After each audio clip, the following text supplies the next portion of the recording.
Did you happen to catch any of the Republican presidential debates?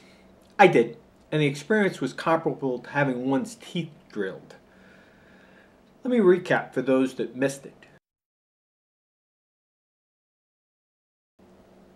You're now caught up on all the fresh ideas. I have a suggestion for the Republican Party. Actually, my suggestion applies to both parties, because I assumed that if the Democrats were debating, the outcome would be identical.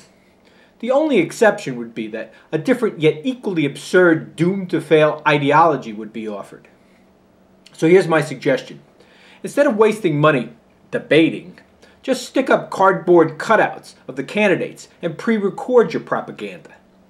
Take the saved expenses and donate it to pay down the debt. The country would be ahead of the game. What irks me most about politicians is how little they know about business and economics. The few that have business experience usually lack two things: an understanding of the economic landscape beyond the confines of business, and an understanding that presidents have less authority than CEOs. Take, for example, Michelle Bachmann's ridiculous pledge not to rest until Obamacare is repealed. Earth to Michelle. Presidents don't make laws. They can only veto proposed legislation. Ipso facto, you have zero authority to repeal Obamacare. Beyond making promises they are powerless to keep, the candidates spent most of the debate proclaiming the obvious. President Obama is incompetent. We need to create jobs, particularly in the manufacturing sector, and taxes must be cut. They got the president is incompetent part right. And for politicians, 1 out of 3 is pretty good. I always find the discussion of manufacturing jobs amusing. This is especially true when Republicans are involved, because they're not exactly champions of unions, which are strongly represented in the manufacturing sector. So here's the problem with politicians pandering to the populace about increasing manufacturing jobs.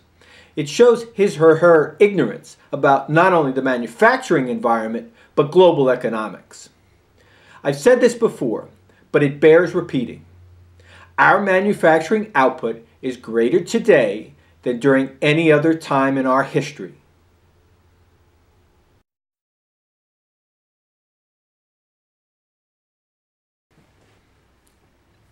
As is obvious from the Federal Reserve data, our manufacturing output has been on a steady ramp up for the last 40 years. The problem isn't that our manufacturing output is diminishing. This is the problem.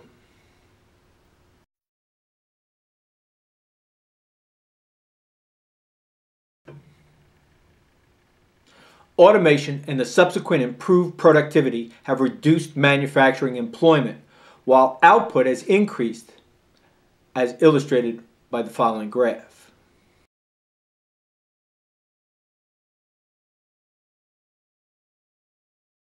Can I see a show of hands of everyone that would like to return to the days of humans inefficiently doing mundane tasks? Granted, productivity gains are not the only reason for the loss of manufacturing jobs.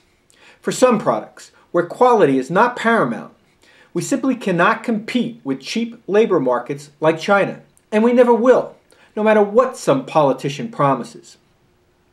That is unless there is a groundswell to repeal the minimum wage, because China sure isn't going to pay US level wages, nor should they. Face it, some products lend themselves to cheap labor markets.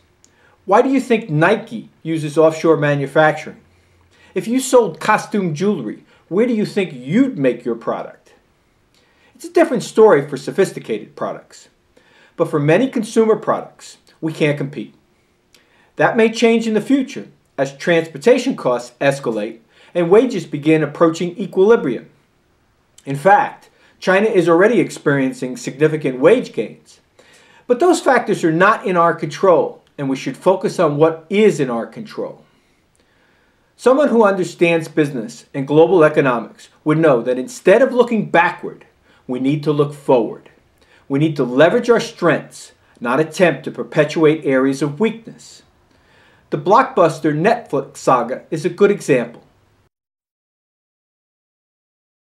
Blockbuster should have been Netflix. Instead, They're bankrupt. Blockbuster refused to cannibalize its existing brick-and-mortar business by developing online distribution. But their refusal to be forward-thinking didn't mean someone else wouldn't seize the opportunity. The moral of the story? It is better to eat your own young than let a stranger feast at your expense. The same holds true on a macro level.